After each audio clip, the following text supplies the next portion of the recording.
ঠিক আছে, আমি এটা করে দিচ্ছি, একদম ইজি প্রবলেম আছে। তো শোন, এইচএসে তোদের একটা কথা বলে রাখি, এইচএসে আমাদের সময়, আমি 23-এর ব্যাচ, প্রবলেম ভালো আসতো, কিন্তু আমি এত লেভেলে প্র্যাকটিস করেছিলাম, আমার এখনো মনে আছে।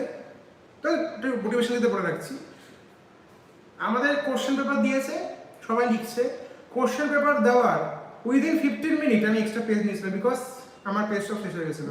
মানে এত কমন পেয়ে গেছি, আমি এত প্র্যাকটিস করেছিলাম, এত কমন পেয়ে গেছি, 15 মিনিটের মধ্যে আমার মেন যে পেপারে, মোটা যে পেপারটা দেয় 15 মিনিটের মধ্যে শেষ। তা বুঝতেই পারছি ওই পেপারে মোটামুটি অনেকগুলো পেজ থাকে, তো ওই পেপারটা আমার 15 মিনিটে শেষ হয়ে গেছিলো। আমি চাইছি হাত তুলে স্যার পেজ, সব ক্লাসে সবাই ঘুরে তাকাচ্ছে, তো সবাই ভাবছে কী করে তাড়াতাড়ি হয়ে গেল। তোদেরও সেই জায়গায় পৌঁছাতে হবে। কী করে পৌঁছাবি? By practice, more and more practice. And এই ট্রিকগুলো, ছোটোখাটো ট্রিকগুলো ফর এন্ট্রান্স এক্সাম, এই ট্রিকগুলো খুবই দরকার। এক একটা নাম্বার ওয়েব যেতে ইম্পর্টেন্ট, এক একটা নাম্বারে যদি তোর র্যাঙ্ক 150 থেকে 200 চলে যেতে পারে।